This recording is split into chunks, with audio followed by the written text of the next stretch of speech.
Isang babae, para hindi makain ng mga zombie sa panahon ng apokalipse, ay nagpa siyang kagatin din ang isang zombie. Pagkagising niya, isa na siyang zombie na may malay. Pero hindi siya nawala ng pag-asa. Sa halip, isinukbit niya ang kanyang backpack at sinimulan ang kanyang paglalakbay sa panahon ng katapusan. Si Lie, isang babaeng labis na mahiyain at may matinding depresyon, ay nawala ng kanyang mga magulang sa isang aksidente sa kotse 3 taon na ang nakalipas. Wala na siyang masyadong dahilan para mabuhay. Nang balak na niyang wakasan ang kanyang buhay, dumating ang apokalips. Una, ginawa niya ang nababasa niya sa mga nobela. Nagkulong siya sa kanyang kwarto buong araw, naghahanda sa pagiging isa sa mga nakakatakot na zombie. Sa kasamaang palad, hindi siya nagbago. Kaya, binuksan niya ang kanyang pinto at kinagat ang isang zombie sa labas. Pagkatapos kumagat, bumagsak siyang muli sa kanyang kama. Mula sa unang lagnat hanggang sa pananakit ng buong katawan, nawalan siya ng malay. Akala ni Lia tapos na ang kanyang buhay. Ngunit ang hindi niya inaasahan, kahit naging zombie na siya, nanatili ang kanyang malay. Ito na ba ang tinatawag na gusto ng mamatay, hindi pa rin mamatay? Bilang isang zombie, hindi na siya nakakaramdam ng gutom o uhaw.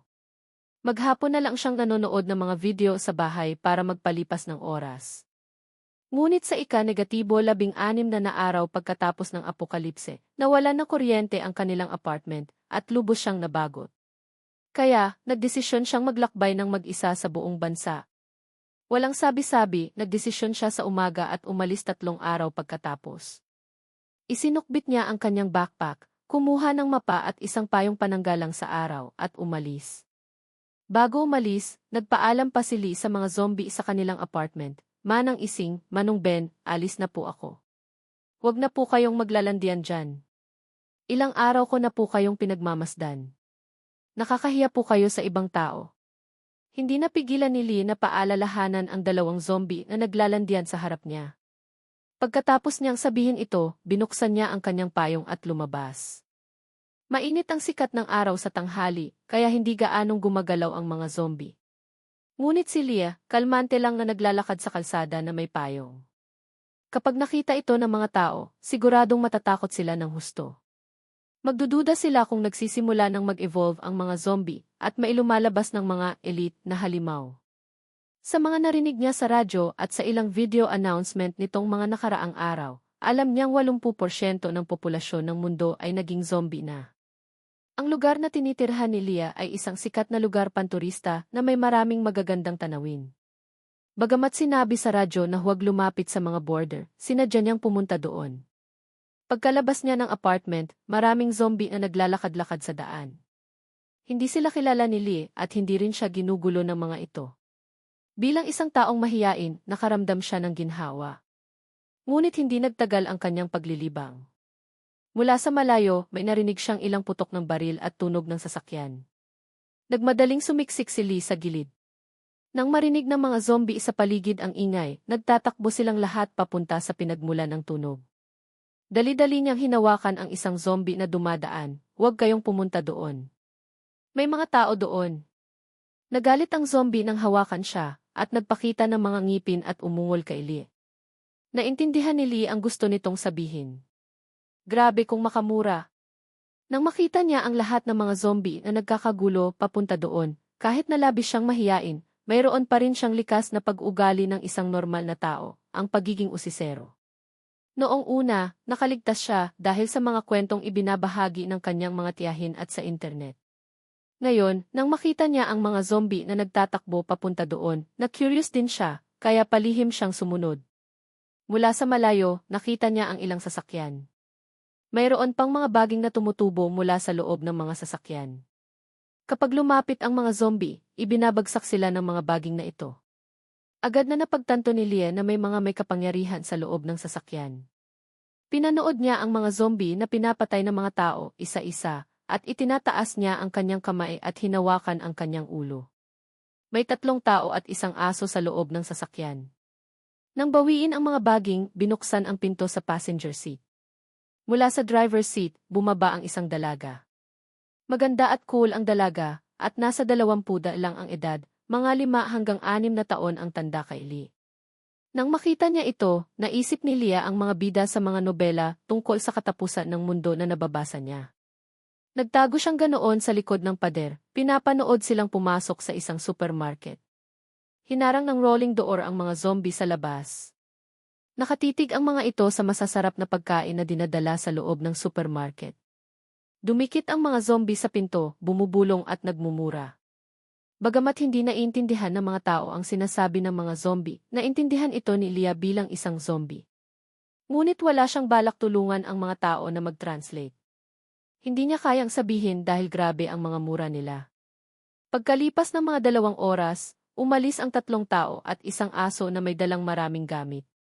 Nang matiyak ni Lia na hindi nababalik ang mga tao, dahan-dahan siyang pumunta sa supermarket. Bilang isang taong mahiyain, bihira siyang magpunta sa supermarket dati. Kailangang aminin niya na bago ang apokalipse, ang serbisyo ng delivery ng pagkain ay isang tunay na imbensyon. Nagagawa nitong matanggap ng mga tao ang mga bagay na kailangan nila sa pinakasimpleng paraan. Ito ang unang pagkakataon sa loob ng 3 taon na nagawa niyang maglakad sa kalsada at sa supermarket ng ganito. Gayunpaman, magulo ang supermarket. Maraming pagkain at inumin ang nakakalat sa sahig. Dinampot niya ang isang bag ng snack at isinubo. Hindi masarap pero hindi rin naman masama. Sa madaling salita, walang lasa. Kumain lang siya ng 2 piraso at hindi na siya naglakas loob na kumain pa. Hindi niya alam kung kayang tunawin ng tiyan ng zombie ang mga bagay na ito. Naglakad-lakad siya hanggang sa seksyon ng mga damit. Nahilo siya sa dami ng mga damit. Gusto niyang isuot ang mga magagandang damit, pero kulay berde na ang kanyang balat, kaya kahit anong isuot niya ay hindi maganda. Ngunit hindi siya nag-alala. Sino ba naman ang mag-aalala kung maganda o hindi ang damit ng isang zombie?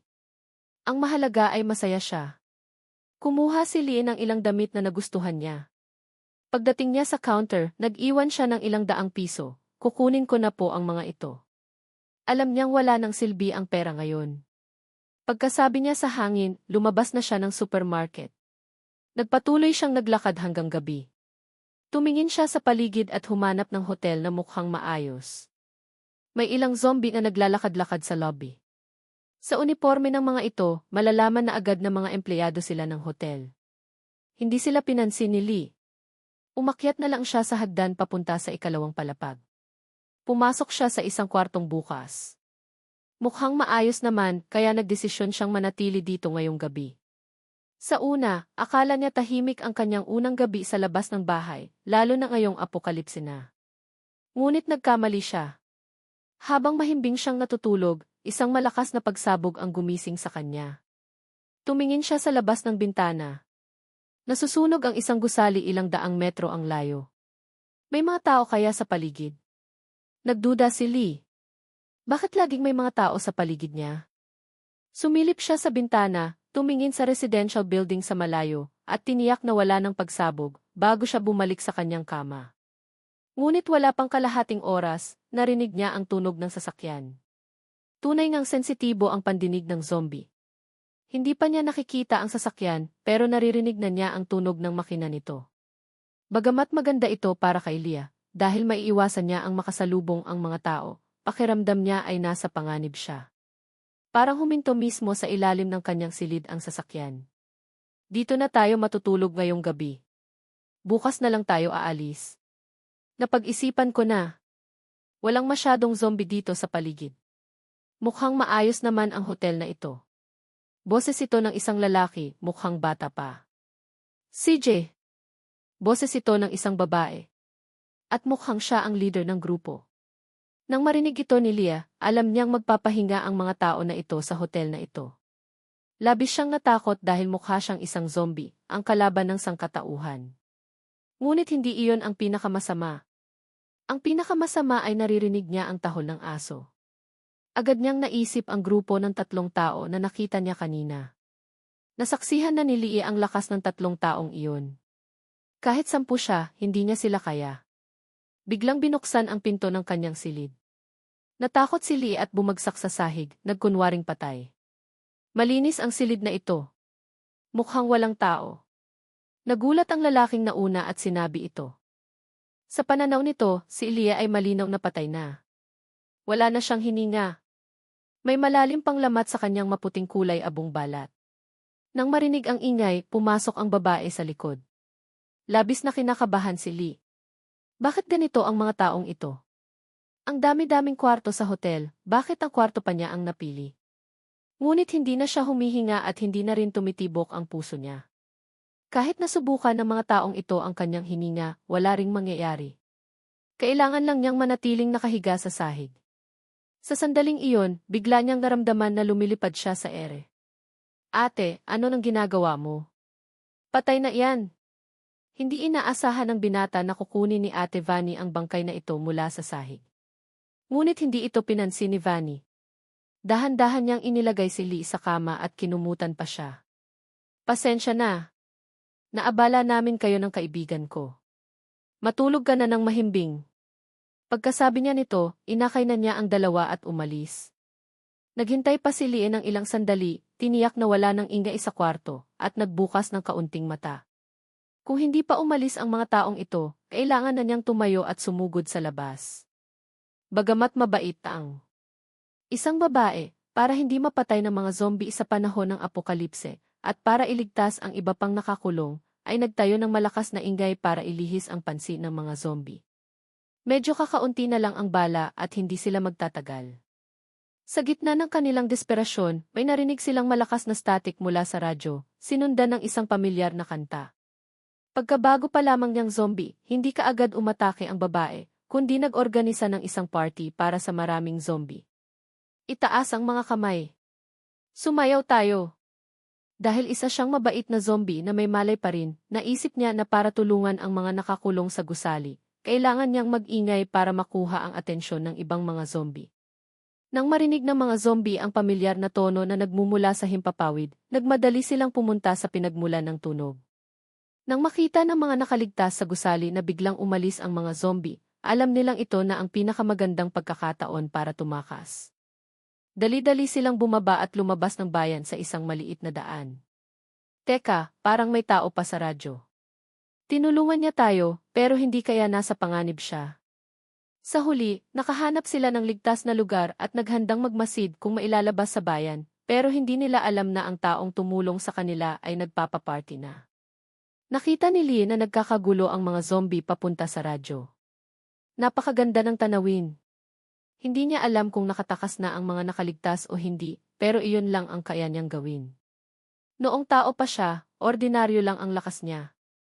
Bilang zombie, hindi siya napapagod, pero sa payat at maliit niyang katawan, hindi siya kalaban sa away. Kailangan pa niyang maglakbay. Nakita niya ang mga zombie na nagmamadali na gutom sa karne ng tao. Humingi na lang siya ng tawad. Paumanhin, paumanhin. Pinapunta ko kayo rito mula sa malayo, pero wala akong pagkain. Pasensya na. Pwede ba kayong maghintay? Habang humihingi siya ng tawad, bumaba siya. Umakyat ang mga zombie, hindi pinapansin ang kapwa nilang zombie at nagtulakan. Medyo nag-alala si Lee. Sinira niya ang tiwala sa mga zombie. Medyo immoral ang ginawa niya, pero labag sa batas ang pumatay ng tao. Naniniwala siyang dapat may mabubuting zombie at hindi sila dapat maging arsonista. Bumalik siya sa highway. Mula roon, naririnig pa rin niya ang radyo. Hindi na niya papakialaman ang mga nakaligtas. Tinulungan na niya sila isang beses, at sila na ang bahala sa iba. Nang sumilip ang unang sinag ng araw, kinunot ni Lee ang kanyang noo. 7:00 pa lang ng umaga, pero napakainit na. Gayunpaman, kaya niya pa namang tiisin ang temperatura. May ilang zombie sa highway. Hindi siya naglakas loob na buksan ang kanyang payong. Kapag nakita siya ng mga tao, maraming itatanong sa kanya. Nagpatuloy siya sa paglalakad. Unti-unti nang lumiliit ang mga sasakyan sa daan. Mukhang wala nang haharang sa kanya. Habang naglalakad siya, narinig niya ang isang busina, kaya nagtago siya. Sumilip siya at nakita niya ang isang medyo lumang bus na mabilis na nagmamaneho sa highway sa labas ng highway. May mga 12 tao sa bus, at may ilang zombie na aso ang humahabol. Sobrang bilis ng mga zombie na aso na ito. Hindi napigilan ni Lee ang kanyang sarili at kinuha ang kanyang kamera para kumuha ng litrato. Kung magbabackpack siya, kailangan niyang kunan ng litrato ang lahat ng makikita niya sa daan. Nang matapos siyang kumuha ng litrato, narinig na naman niya ang putok ng baril. Napayuko na naman siya. Tumingin siya sa isli na humahabol. Pamilyar ang sasakyan. Natulog pa siya sa trunk nito kahapon. Sasakyan ito ni Vanny. Perpektong tinamaan ng bawat bala ang ulo. Sa ilang sandali, nalutas ng mga sakay ng Aegu ang mga zombie na aso. Hindi na delikado. Huminto ang bus at ang ASV. Dahil malayo siya, hindi niya marinig kung ano ang sinasabi nila, pero sa ekspresyon ng mga nasa bus, mahihinuhan niyang nagpapasalamat sila kay Vanny. Bagamat hindi niya gusto ang mga tao, gusto ni Lee si Vanny, ang taong naglagay ng bulaklak sa kanyang libingan. Sa tingin niya, napakagaling ni Vanny. Mas lalo siyang gumaling, mas lalo siyang lalayo sa kanya. Kung mag-away silang dalawa, alam niyang hindi niya masabi ang kanyang panig at pupugutan na lang siya ng ulo. Mas mabuting umalis sa magulong lugar na ito. Hindi siya makikisali. Tumawid si Lee sa highway pagkatapos ay tumayo. Sa posisyon niya, hindi siya makikita ni Vanny at ng iba pa. Nang lumingon siya, nagulat siya sa nakita niya. Naku, ang dami nila. Tinatayang may libo-libo. Hindi niya alam kung nakuha ba sila ng putok ng baril. Dahil natatakpan ang highway sa gilid at may kurbada, hindi makikita ni Vanny ang mga zombie. Ipinatong niya ang kamay niya sa dibdib niya. Mukhang kailangan ko silang tulungan. Napakalaking problema ito, pero paano niya makukuha ang atensyon ni Vanny at ng iba pa? Bigla niyang naisip ang aso ni Vanny. Kung may ingay sa highway, agad itong malalaman. Nang maisip niya ito, nakita niya ang isang zombie na papalapit. Nanlaki ang kanyang mata. Dali-dali niyang hinila ang zombie papunta kay Vanny. Lumuhod siya at buong lakas na itinaas ang isang binti ng zombie. Nakabitin ang zombie sa railing. Ang ungol ng zombie ay nakuha ang atensyon ng aso. Narinig ni Lee ang tahol ng aso, agad siyang yumuko at pumunta sa isang abandonadong sasakyan sa gilid ng daan. Hinila niya ang bangkay palabas at ipinagpatong sa kanyang sarili, nagkunwaring patay. Narinig ng binata na kasama ni Vanny ang ingay at kasama ang aso, nilutas niya ang zombie sa railing. Nakatayo sa railing, lumingon siya at nakita ang maraming zombie na nagkakagulo papunta doon. Kinuha niya ang aso at tumakbo. Ate, umalis na tayo. May maraming zombie. Hanggang sa marinig ni Lee ang makina ng sasakyan, tumayo siya at tiningnan ang sasakyan na umaalis. Salamat, salamat. Tabla na tayo ngayon. Naghintay siya hanggang sa umalis ang mga zombie. Tiningnan niya ang zombie na inapakan hanggang hindi na ito makatayo sa harap niya. Nagpalakpak siya at bumaba sa highway. Magalang niyang tinulungan ang zombie na nakahiga sa lupa na dumapa. Inilagay pa niya ang mga bituka nito sa loob nito. Pagkatapos, pinunasan niya ang kanyang kamay sa damit ng zombie. Pagkatapos gawin ang lahat ng ito, seryosong sinabi ni Lee sa zombie sa harap niya, "Kita mo na? Huwag kang pumunta sa mga lugar na maraming zombie. Madaling maapakan." Kahit na sinabi niya iyon, hinabol pa rin ng zombie ang grupo ng mga zombie, hindi nakikinig sa kanyang payo. Hindi siya nag-alala sa walang galang na zombie. Hindi nakikinig sa mga payo ang mga taong malapit ng mamatay. Dahil may mga zombie na dumadaan sa direksyong ito, siguradong hindi magiging payapa ang kanyang paglalakbay. Ngumiti siya sa mga zombie na papalayo. Good luck! Ang tao ang kanyang kapwa noong una, ang zombie ang kanyang kapwa ngayon. Kung lahat ng zombie ay tulad niya at hindi kumakain ng tao, hindi kaya magsasama-sama silang payapa. Tama na. Hindi ko kaya iyon. Nang tumindi ang sikat ng araw, hindi na matiis ni Lee ang init. Sinimulan na niyang buksan ang kanyang payong at nagpatuloy. Sa mga zombie na natutuyo sa kalsada, masaya pa siyang kumaway sa kanila. Ang mga zombie na iyon ay nagtatago lang sa lilim. Mas masaya siya. Habang nagbubukas siya ng payong, kumakaway siya at sumasayaw. Noong una, plano niyang maglakad ng 50 kilometro sa loob ng isang araw at isang gabi, pero nakalakad na siya ng isang araw at isang gabi, at wala pang 30 kilometro ang nalalakad niya. Maliit ang tingin niya sa kanyang sarili. Kailangan niyang makisali sa lahat. Nagpatuloy siya hanggang hapon nang hindi na masyadong mainit ang araw. Isinara niya ang payong. Napakaganda ng mga burol sa paligid. Kinuha ni Lee ang kamera niya at kumuha ng ilang litrato. Nang dumadaan siya sa isang maliit na bayan, kakaiba ang kinikilos ng mga zombie doon. Kinakabahan siya. Kapag kaharap ang mga tao, mabait siya. Kapag kaharap ang mga zombie, gusto niyang lumapit. Kaya, bagamat maraming zombie sa maliit na bayan, basta-basta siyang pumasok. Halos lahat ng zombie ay nasa isang bahay. Lumapit si Lee. Ito ay isang dalawang palapag na bahay, at mataas ang pader sa paligid ng bakuran kaysa sa mga bahay sa paligid nito. May makapal na bakal na gate. Hindi makapasok ang mga zombie sa loob sa maikling panahon, pero naaamoy niya ang amoy mula sa hangin. Malinaw na may mga taong nakatira sa bahay. Isang buwan na ang nakalipas sa katapusan ng mundo. Paano pa may nakatira sa maliit na bayang ito? Nagmadali siyang sumingit sa mga zombie at dumikit sa siwang ng pinto. Tinitignan niya ang loob. Nakakandado ang pangunahing pinto. Kahit na masira ang gate, may isa pang gate sa loob. Napakatibay ng gate ng bahay sa probinsya. Dagdag pa, kung nakatira ang isang tao sa probinsya, may sapat na silang supply ng pagkain para sa kalahating taon. Kaya, kung magtitipid sila, mabubuhay sila ng kalahating taon. Tumingin siya ng mahabang panahon at walang nakita sa loob, kaya hindi na niya pinilit ang kanyang sarili. Kapag umakyat siya sa pader, matatakot niya sila. Habang papaalis siya, natapilok siya sa isang bagay. Tumingin siya at nakita niya ang mga bangkay ng ilang zombie. Nabigla siya. Pasensya na, pasensya na. Hindi ko sinasadya na tapakan kayo. Sorry po. Habang humihingi siya ng tawad sa mga zombie, biglang narinig niya ang ingay. Natakot siya at tumakbo. Nagmamadali siyang umakyat sa kalapit na bahay. Pagkatapos niyang batiin ang zombie na may-ari, pumunta siya sa pangalawang palapag. Sa wakas, nakita niya ang bakuran sa paligid. Sa sandaling iyon, binuksan ang pangunahing pinto. Mula sa loob, lumabas ang isang babaeng 17 tandang bawas 18 taong gulang. Kinuha niya ang baseball bat sa tabi ng pinto at pumunta sa gate. Hindi niya binuksan ang gate, kundi umakyat sa hagdan sa tabi at lumuhod sa pader. Nang maamoy ng mga zombie ang amoy ng karne ng tao, nagmadali silang pumunta sa pader. Pero hindi natakot ang babae.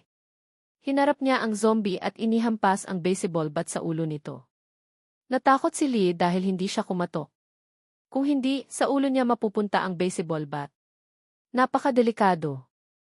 Ang gaan ng pakiramdam ko ngayon, paano ba makikisali ang lahat?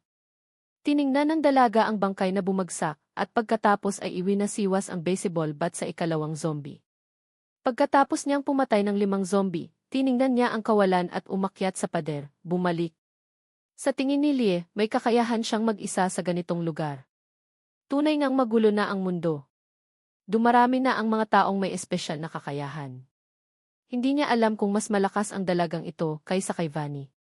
Kung magkasama silang kumilos, hindi niya kayang isipin. Ano kaya ang magiging kwento? Nang mag-isip si Lee, naramdaman niya na mas mabuting umalis sa lugar na ito. Napakadelikado ng babaeng ito. Hindi maintindihan ni Lee kung bakit siya kasinggaling, bakit siya nagtatago sa maliit na bayang ito. Pero may kanya-kanya silang iniisip, kaya pinili niyang igalang iyon. Nang gumabi, umalis si Lee sa maliit na bayan. Hindi niya alam kung napansin ba siya ng babae o hindi.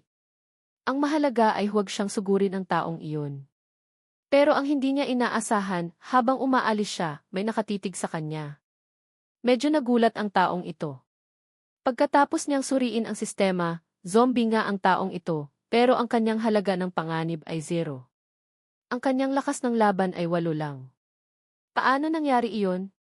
Dapat malaman na kahit ang lakas ng laban ng normal na tao ay basura.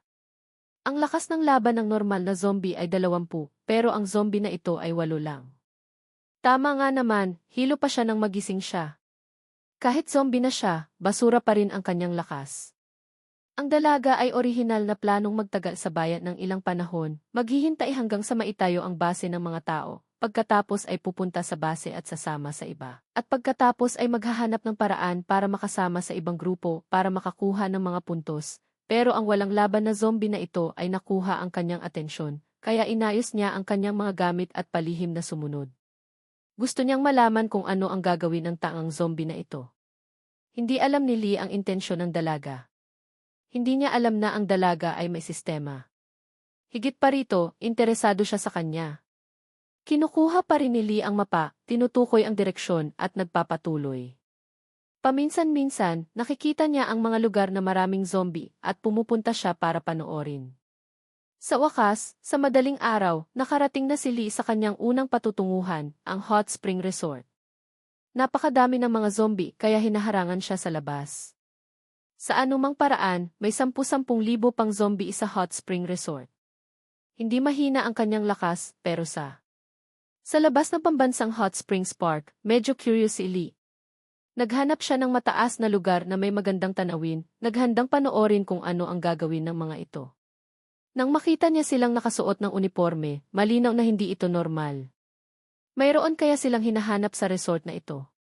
Hanggang sa makita niyang gumagamit sila ng drone sa gabi. Gusto kaya nilang bilangin ang mga zombie sa resort para planuhin ang atake sa araw. Hindi rin niya alam kung kinunan siya ng drone. Iniisip niya ito, binali niya ang maraming sanga para itago ang kanyang sarili. Kahit infrared ang drone, patay siya kaya hindi ito makakaramdam. Nang lumipad ang drone papunta sa kanya, bigla niyang nakita ang isang likod, hindi zombie kundi isang tao. Nakilala rin ni Lee ang taong ito, ang dalaga sa maliit na bayan dati. Ang lakas talaga ng baseball bat niya, hindi makakalimutan ni Lee. Hinahabol siya. Paano niya siya nahabol? Hindi nag-isip si Lee at itinapon ang mga sanga sa kanyang katawan. Tumakbo siya papunta sa likod ng bundok. Kailangan niyang umalis agad. Para sa kanya, mas ligtas ang maraming zombie. Tumakbo siya ng 2 o 3 oras at sa wakas ay nakarating sa syudad. Kahit maganda ang kanyang paningin, hindi niya makita ang malayo. Sa tingin niya, kailangan niyang maghanda ng binokular, kung hindi, hindi niya malalaman na sinusundan siya. Sa kabutihang palad, mukhang ayaw siyang saktan ng dalaga. Kung hindi, kahit gaano karami ang buhay niya, hindi niya ito makakayanan. Kinakalikot ni Lee ang mga gamit sa kalye. Biglang sumakit ang kanyang tainga. Para siyang nahihilo. Gusto nang lumabas ang kanyang eyeballs, pero wala siyang narinig. Kaya, kinuha niya ang binokular na kakahanap niya lang at umakyat sa mataas na gusali. Hindi siya nakakarinig, pero malinaw na naapektuhan siya. Ibig sabihin, ito ay isang sonikong atake. Walang masyadong zombie dito at malapit sa border. Gusto kayang magtayo ng kampo rito. Kung lilinisin nila ang mga zombie sa Hot Spring Resort, magiging magandang lokasyon para sa isang kampo sa border. Gamit ang binocular, tumingin si Lee sa resort. Nakita niya ang malaking truck na humihila ng itim na kagamitan. Hindi alam ni Lee kung ano iyon, pero alam niyang delikado ito. Sabuti na lang at tumakbo siya agad.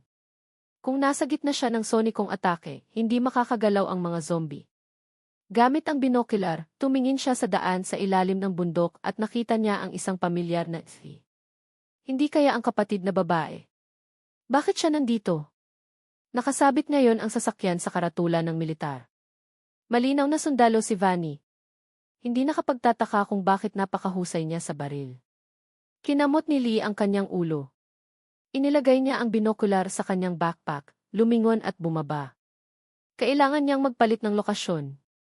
Kailangan niyang iwanan si Vanny at ang dalaga. Dati, pinipili niya ang highway para iwasan ang mga tao at zombie, pero ngayon kailangan niyang magtago sa gitna ng kaguluhan. Plano niyang pumunta sa malaking syudad na may maraming zombie. Pagkatapos sakupin ulit ng mga tao ang syudad, aakyat siya sa bundok. Bilang isang zombie, tiyak na magiging putik siya. Sa oras na iyon, hukayin niya ang kanyang libingan at ilibing ang kanyang sarili. Pagkatapos magdesisyon, hindi pa sumisikat ang araw, umalis na siya. Nagalit si On Kang. Naiwala niya na ang zombie. Napagtanto rin niya na ginamit ng gobyerno ang sonikong atake. Sinira ng mga zombie ang kanilang utak at naging mabagal sila. Nag-alala siya na ganoon din ang mangyari sa zombie, pagkatapos ay mapatay siya. Gamit ang kanyang sistema, hinanap niya ang resort pero hindi niya mahanap ang zombie. Malinaw na tumakbo na ang zombie. Napakahirap na humanap ng isang hindi kumakain ng tao at may malay pa. Paano siya nagawa itong mawala? Bago ang apokalipse, bigla niyang natuklasan na may sistema siya. Hanggat papatay siya ng mga zombie, makakakuha siya ng mga puntos, pagkatapos ay makakabili siya ng mga bagay sa kanyang sistema. Ang baseball bat na iyon ay binili niya sa sistema. Kailangan niya ulit hanapin ang zombie. Maliban kung makapasok ang taong iyon sa 0.3 kilometrong radius niya. Ang zombie ay may talento sa pag-iwas. Umalis siya sa syudad.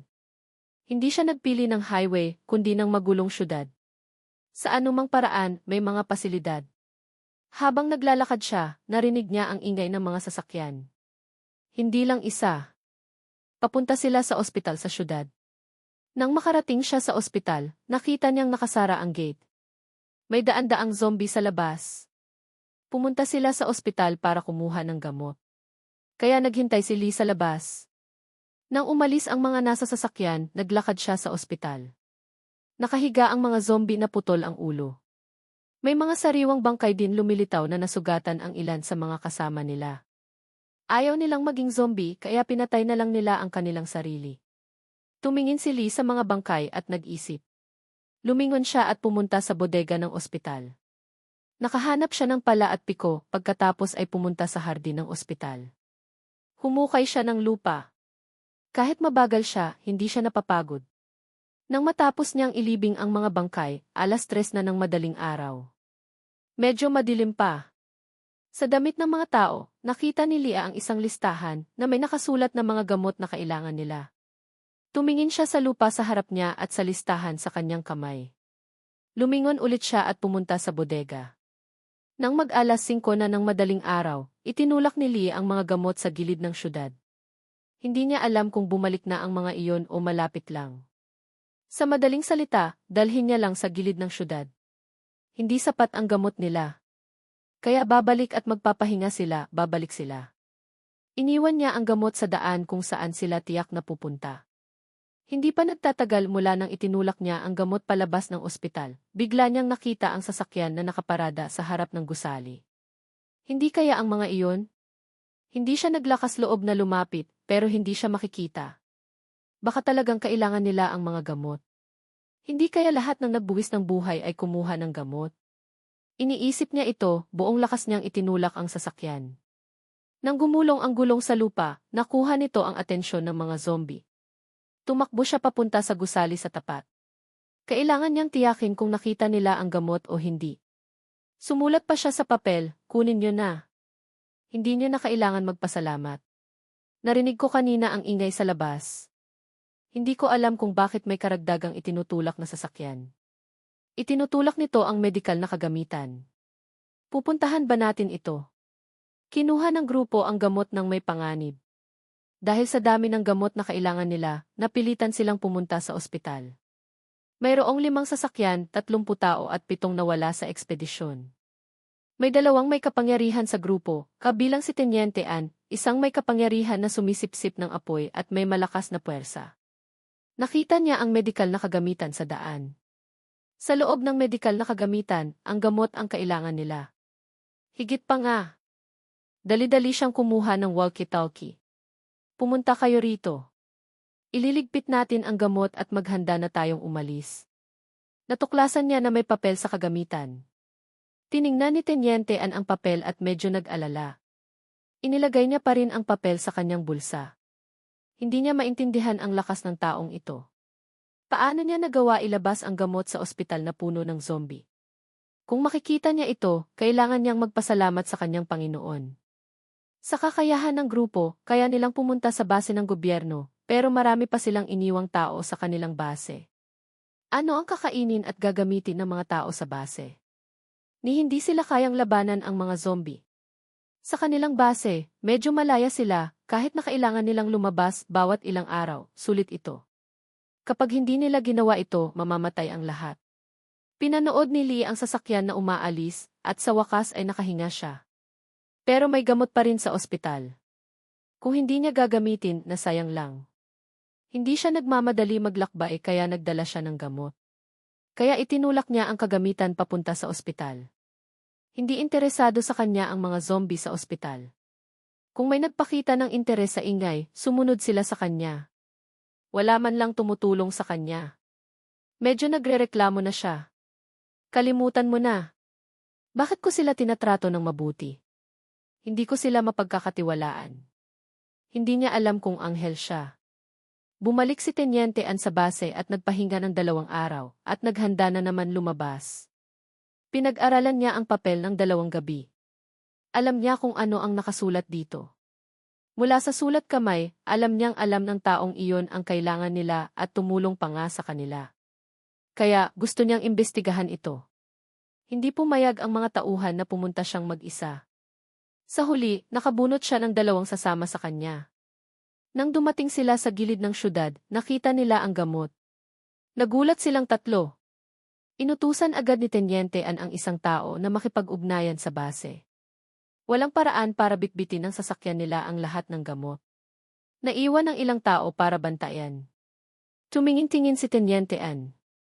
Naramdaman ni Teniente Ann na may naglagay nito. Tumingin-tingin siya. Sa pagkakataong ito, nalaman ni Lee na mabilis siyang tumakas. Hindi niya inaasahan na babalik ang lalaki. Karaniwan, pagkatapos ng misyon, nagpapahinga sila. Bakit napunta ang tangang ito sa pugad ng mga zombie? Ano kaya ang hinahanap niya? Nag-isip-isip si Lee na hindi niya kailangan. Tumakbo hanggang makarating siya sa maraming zombie. Pero tumakbo si Teniente Ann papunta sa kanya. Kung gaano siya kabilis, kayang abutin siya sa 1 minuto. Naramdaman ni Lee na mamamatay na siya. Sa instinct, gusto niyang tumakbo sa mga zombie. Nang tumakbo siya, narinig niya ang malakas na tunog. Metal na tumatama sa metal. Agad siyang nagtago sa pader at sumilip, nakita niya si Teniente Ann na gumagamit ng mahabang espada para harangan ang baseball bat. Nang makita niya ang baseball bat, tumayo ang balahibo ni Lee. Tumakbo siya. Tumakbo siya na parang tumatakbo sa Olympics. Akala niya, tinalo niya ang stalker 2 araw ang nakalipas. Hindi kaya siya nasaktan? Nakarinig si Onkang at nalaman kung ano ang layunin. Sumang-ayon si Onkang. Para mabuhay sa katapusan, kailangan mong makipagtulungan sa mga malalakas at ang babae ay malakas. Sinuwerte si Lee na natakasan niya sila. Hindi pa rin niya maintindihan kung ano ang intensyon ng babae. Matapos kumuha ng gamot, hindi umalis ang lalaki. Hindi sila mapagkakatiwalaan. Tumakbo si Lee. Tumakbo siya at tumakbo hanggang gumabi. Hindi niya alam kung saan siya napunta.